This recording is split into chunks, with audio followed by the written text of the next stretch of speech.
आइए दोस्तों, बजट जारी होने के बाद अब अपन बजट के 10 बड़े हाइलाइट्स और 10 बड़ी घोषणाएं देखते हैं। आखिर बजट में मुझे क्या मिला? आपके सवाल के हिसाब से नौकरी पेशा वाले लोगों के लिए बजट में क्या क्या घोषणाएं की गई, किसानों के लिए, महिलाओं बुजुर्गों के लिए, व्यापारियों के लिए, स्टूडेंट्स छात्र छात्राओं के लिए, हेल्थ सेक्टर में, मेडिकल यानी हॉस्पिटलिटी सेक्टर में इलाज वगैरह को लेकर क्या बड़ी घोषणाएं की, रियल एस्टेट और ऑटोमोबाइल इंडस्ट्री समेत बजट के सारे हाइलाइट्स में आपको फटाफट से बताने वाला हूं इस वीडियो में, और वो भी हिंदी में, क्योंकि आपको पता होगा इस बार का बजट भाषण भी अंग्रेजी में था। वित्त मंत्री निर्मला सीतारमण ने बजट का भाषण अंग्रेजी में दिया। तो आइए देख लेते हैं बजट के सारे highlights, complete A to Z information कांच की तरह क्लियर बताऊंगा आपको हिंदी में। बिल्कुल बने रहेगा इस वीडियो के साथ अंत तक और देखते रहिएगा। बजट में क्या महंगा हुआ, क्या सस्ता हुआ, इनकम टैक्स को लेकर बजट में क्या नया अपडेट आया, रक्षा बजट कितना रहा, स्टूडेंट, इंफ्रास्ट्रक्चर, बाजार वगैरह के लिए, और बजट जारी होने के बाद मार्केट का रिएक्शन क्या है, हर चीज जानेंगे। और आप सबको पता होगा इस बार का ये बजट अंतरिम बजट था, यानी इस बजट के बाद इस साल लोकसभा चुनाव होंगे। ये मौजूदा केंद्र की नरेंद्र मोदी सरकार का वर्तमान कार्यकाल का अंतिम बजट है। इसके बाद नई सरकार आएगी, फिर नया बजट जारी होगा। बहरहाल इस बजट के कुछ हाइलाइट्स देखिए फटाफट से आप। इनकम टैक्स स्लैब में कोई बदलाव नहीं हुआ, सैलरीड क्लास को कोई फायदा नहीं मिलेगा, 3 करोड़ महिलाएं लखपति दीदी बनेगी। शिक्षा और रोजगार की बात करें तो मेडिकल कॉलेजों की स्थापना के लिए कमेटी बनाई जाएगी। एंटरप्रेन्योर्स के लिए 1 लाख करोड़ का कोपर्स बनेगा। अब ये कोपर्स वगैरह क्या है सब कुछ समझाऊंगा, पहले हाइलाइट्स देख लीजिए। सरकार ने डिफेंस के लिए यानी कि रक्षा के क्षेत्र में बजट में 6.2 लाख करोड़ रुपए दिए, जो कि पिछले साल के मुकाबले सिर्फ 0.27 लाख करोड़ ज्यादा है। कुल बजट का 8% डिफेंस पर खर्च होगा। बाकी इनकम टैक्स में कोई राहत नहीं मिली है, 3 लाख तक की इनकम ही टैक्स फ्री रहेगी, लेकिन 87A के तहत 7.5 लाख रुपए तक की टैक्स छूट मिलेगी। बजट से पहले आज आम आदमी को महंगाई का भी सामना करना पड़ा। कॉमर्शियल गैस सिलेंडर के दाम 14 रुपए बढ़ चुके हैं और ATF की कीमत में 1221 रुपए प्रति किलोलीटर की कटौती की गई।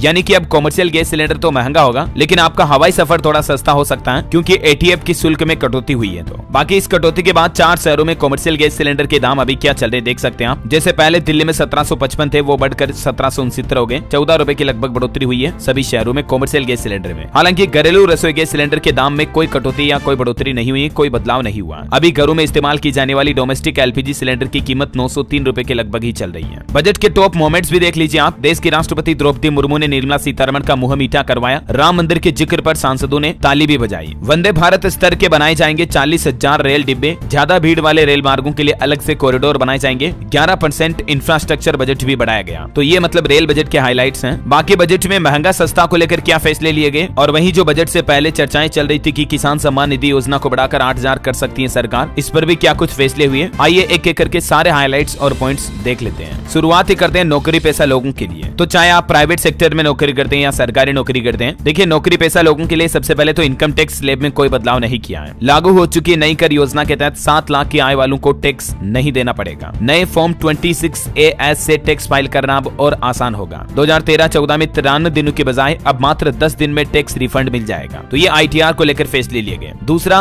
किसान भाई लोगों को इस बजट में क्या मिला, यानी किसानों के लिए क्या क्या बड़ी घोषणाएं हुई देखिए आप। एक तो मनरेगा के लिए 86,000 करोड़ का बजट रखा है सरकार ने, यानी खास करके गाँव में लोगों को इस साल भी मनरेगा के तहत अच्छे रोजगार मिल पाएंगे। 4 करोड़ किसानों को PM फसल बीमा योजना का लाभ दिया जाएगा। सोलर रूफटॉप की सूर्योदय योजना के तहत हर महीने 300 यूनिट बिजली फ्री मिलेगी। बिजली फ्री को लेकर ये सबसे बड़ी घोषणा कर दी है किसान भाई लोगों के लिए सरकार ने इस साल बजट में। और PM किसान योजना से 11.8 करोड़ किसानों को आर्थिक मदद मिलेगी, लेकिन किसान सम्मान निधि योजना की धनराशि नहीं बढ़ाई गई है। मत्स्य संपदा योजना से 55 लाख किसानों को रोजगार दिया जाएगा। देश में 5 इंटीग्रेटेड एक्वा पार्क स्थापित किए जाएंगे। फसलों पर NaNO DAP यानी कि नैनो DAP का जो नैनो यूरिया था उसका इस्तेमाल किया जाएगा। दुग्ध किसानों को बढ़ावा दिया जाएगा। 1361 मंडियों को E-नेम से जोड़ा जाएगा, जिससे किसान भाई लोग ऑनलाइन ही अपने फसल प्रोडक्ट वगैरह आसानी से बेच पाएंगे। चलिए अब देखते हैं महिला और बुजुर्गों के लिए बजट में क्या मिला। करीब 1 करोड़ महिलाएं लखपति दीदी बन चुकी हैं और अब सरकार ने 3 करोड़ महिलाओं को लखपति दीदी बनाने का लक्ष्य रखा है। लखपति दीदी में ऐसा होता है कि महिलाओं को कुछ न कुछ स्किल्स सिखाए जाते हैं, उन्हें स्वावलंबी बनाया जाता है आत्मनिर्भर रोजगार के जरिए। तो इस साल भी सरकार ने ये प्लान रखा है और 9 से 14 साल की लड़कियों के टीकाकरण पर विशेष ध्यान दिया जाएगा, ताकि आगे भावी जीवन में लड़कियों के स्वास्थ्य में कोई दिक्कत न आए। सभी आशा और आंगनबाड़ी कर्मियों को आयुष्मान भारत योजना के दायरे में लाया जाएगा। ये प्रमुख हाइलाइट्स और बड़ी घोषणाएं रही महिला बुजुर्गों के लिए इस बार बजट में। ठीक है, और चलिए अब देखते हैं दोस्तों व्यापारियों को इस बजट में क्या मिला है, व्यापारियों के लिए क्या क्या बड़ी घोषणाएं हुई है जो खुद का कोई काम धंधा बिजनेस करते हैं। तो सबसे पहले देखिए ब्लू इकोनॉमी 2.0 के तहत नई योजना शुरू की जाएगी। 1 लाख करोड़ रुपए का ब्याज मुक्त या कम ब्याज दर पर लोन दिया जाएगा और सरकार ने अपनी उपलब्धि भी गिनाई कि 75,000 करोड़ का ब्याज मुक्त लोन अभी भी दिया गया है, जिसमें विश्वकर्मा योजना वगैरह ये सब कुछ आ गई। चलिए अब देखते हैं स्टूडेंट छात्र छात्राओं के लिए, विद्यार्थियों के लिए इस बजट में क्या क्या अनाउंसमेंट हुई है। एक तो स्किल इंडिया मिशन में लगभग 1.5 करोड़ युवाओं को ट्रेंड किया गया है। 3000 नए ITI कॉलेज बनाए गए। 54 लाख युवाओं को प्रशिक्षित किया गया। ये बजट में सरकार ने सिर्फ उपलब्धियां ही गिनाई, स्टूडेंट के लिए कोई खास ऐलान देखने को नहीं मिले हैं। हेल्थ सेक्टर की बात करें, स्वास्थ्य के हिसाब से सरकार ने बजट में क्या फैसले लिए हैं। देखिए, एक तो सरकार सर्वाइकल कैंसर के वैक्सीनेशन पर ध्यान देगी और साथ ही मातृ और शिशु देखरेख की परियोजनाओं को व्यापक कार्यक्रम के अंतर्गत लाया गया। चलिए अब बात करते हैं रियल एस्टेट के लिए सरकार ने क्या क्या बड़ी घोषणाएं की। सबसे शानदार घोषणा देखने को मिली, सरकार मिडिल क्लास के लिए आवास योजना लेकर आएगी। अगले 5 साल में 2 करोड़ घर बनाए जाएंगे। PM आवास योजना के तहत 3 करोड़ घर बनाए गए अभी भी, और आगे भी सरकार ने 5 सालों का लक्ष्य रखा। 2 करोड़ घर बना करके मिडिल क्लास लोगों को आसानी से घर उपलब्ध करवाने जैसी योजना लाएगी सरकार, और इसमें 2 करोड़ आवास अगले 5 साल में बनने जा रहे हैं। इंफ्रास्ट्रक्चर में 11% ज्यादा खर्च किया जाएगा। किराए के घर, बस्ती, अनियमित घरों में रहने वालों के पास नया घर खरीदने बनाने का मौका भी होगा। उनके लिए भी सरकार सस्ते में होम लोन वगैरह ऐसी योजनाएं मतलब लेकर आएगी ऐसा। चलिए अब देखते हैं ऑटोमोबाइल इंडस्ट्री के लिए सरकार ने क्या क्या ऐलान किए हैं, जैसे कारें, व्हीकल वगैरह, गाड़ी वगैरह की इंडस्ट्री के लिए। तो सबसे पहला 3 नए रेलवे कॉरिडोर ऊर्जा, खनिज और सीमेंट के लिए बनाए जाएंगे। PM गति शक्ति योजना में काम तेज किया जाएगा। माल भाड़ा परियोजना को भी विकसित किया जाएगा। 40,000 नॉर्मल रेल डिब्बों को वंदे भारत ट्रेनों में बदला जाएगा। विमानन कंपनियां 1000 विमानों का ऑर्डर देकर आगे बढ़ रही है। बायोफ्यूल के लिए समर्पित योजनाएं लाई जाएगी। पब्लिक ट्रांसपोर्ट के लिए ई-वाहन उपलब्ध कराए जाएंगे। इलेक्ट्रिक व्हीकल को मतलब सरकार बढ़ावा देगी ताकि पोल्यूशन भी कम हो और पब्लिक ट्रांसपोर्ट और सस्ता पड़ेगा। और रेलवे समुद्र मार्ग को भी जोड़ने पर जोर रहेगा। जैसे अभी हाल ही में मुंबई में पुल का उद्घाटन किया था ना, ठीक वैसे ही और कनेक्टिविटी बढ़ाई जाएगी देश में। Tier 2 और Tier 3 शहरों को हवाई मार्ग से जोड़ा जाएगा। जो मध्यम वर्ग के शहर हैं उनके लिए एयरपोर्ट, हवाई अड्डे वगैरह बनाए जाएंगे। और ई-व्हीकल की चार्जिंग के लिए बड़े पैमाने पर इंस्टॉलेशन किए जाएंगे। वेंडरों को इससे काम भी मिलेगा, है ना। तो ये तो बजट के प्रमुख अलग अलग सेक्टर के हाइलाइट्स रहे। अब बात करें दोस्तों बजट में क्या सस्ता हुआ, क्या महंगा हुआ। तो इस बार के बजट में कुछ भी खास सस्ता या महंगा नहीं हुआ। ऐसा इसलिए क्योंकि 2017 में लागू किए गए GST के बाद से बजट में केवल कस्टम ड्यूटी, एक्साइज ड्यूटी को बढ़ाया या घटाया जाता है, तो जिसका असर बहुत ही गिनी चुनी चीजों पर पड़ता है। बाकी बीते 1 साल में महंगाई दर में क्या क्या बढ़ोतरी घटोतरी हुई, तो इसके कुछ पॉइंट्स आप देख सकते हैं। अलग अलग चीजों में क्या क्या रेटें बढ़ी और क्या क्या कम हुई। जैसे पिछले साल भर के दौरान आटा और चावल के दाम, सोयाबीन तेल और तुअर दाल के दाम, दूध और शक्कर, आलू, प्याज और टमाटर के दाम, गैस सिलेंडर के दाम, पेट्रोल डीजल के दाम में क्या बदलाव हुआ, सोना चांदी और होम लोन की ब्याज दरें SBI वगैरह की, ये भी आप देख सकते हैं। तो ये तो पिछले 1 साल की महंगाई का अंतर था जो मैंने आपको बता दिया कंप्लीट लिस्ट में। अब देखते हैं बजट पर रिएक्शन क्या देखने को मिला। अंतरिम बजट 2024 को लेकर शशि थरूर बोले कि बजट में आडंबर था, कुछ ठोस नहीं मिला। रक्षा मंत्री ने कहा कि ये उत्साहवर्धक बजट है। हालांकि क्योंकि दोस्तों ये सरकार का अंतरिम बजट था तो इसलिए कुछ खास बड़ी घोषणाएं तो हो नहीं पाई। लेकिन देखिए अलग अलग लोगों का कहना है। रक्षा मंत्री बोले कि ये उत्साहवर्धक बजट है, हमें विश्वास है कि हम साल 2047 तक विकसित राष्ट्र बनने का लक्ष्य हासिल कर लेंगे। और बाकी मेरी ओपिनियन, मेरी राय भी दे दूं तो कोई खास बजट इस बार रहा नहीं। यूं कह सकते हैं कि ना अच्छा ना बुरा। बाकी मेरी इच्छा थी कि सरकार को इस बार बजट में कुछ ऐसे फैसले लेने चाहिए थे जैसे किसान भाई लोगों को राहत मिलने वाले, जैसे चाहे किसान सम्मान निधि योजना की राशि बढ़ा देते हैं। और इसके अलावा सबसे जरूरी कि हमारे देश के युवाओं के रोजगार वगैरह के लिए भी उन्हें आसानी से नौकरी मिल सके, इसके लिए भी कोई बड़ी घोषणा करनी चाहिए थी या कोई नई योजना लानी चाहिए थी। साथ ही देश के आम लोगों को महंगाई से राहत मिल सके, ऐसी भी कुछ बड़ी घोषणाएं करनी चाहिए थी बजट में, जैसे पेट्रोल डीजल में महंगाई से राहत मिले। राइट, ये मेरी ओपिनियन और मेरे रिव्यू मैंने आपको बताया। आपकी क्या राय है इस बार के बजट को लेकर? आप आउट ऑफ 10 कितने स्टार या कितनी रेटिंग देना चाहेंगे मुझे नीचे कमेंट करके बताइएगा जरूर। 10 में से 7, 8, 9, 9.5, 5, 4 कितनी रेटिंग देना चाहोगे इस बजट को कमेंट में बताओ। और बाकी अलग अलग सेक्टर के लिए बजट में क्या क्या अनाउंसमेंट हुए, इनके और डिटेल वीडियो में आपको इसी चैनल DLS न्यूज पर बता दूंगा, तो आप अपनी कैटेगरी के हिसाब से उस वीडियो को जरूर देख लीजिएगा। और भी आपके मन में कोई सवाल है तो कमेंट करके पूछिए। इस वीडियो को लाइक और शेयर जरूर करना। DLS न्यूज चैनल को सब्सक्राइब करके बेल आइकन जरूर दबा देना ऐसी इंफॉर्मेटिव जानकारियां देखते रहने के लिए। जय हिंद, जय भारत, वंदे मातरम।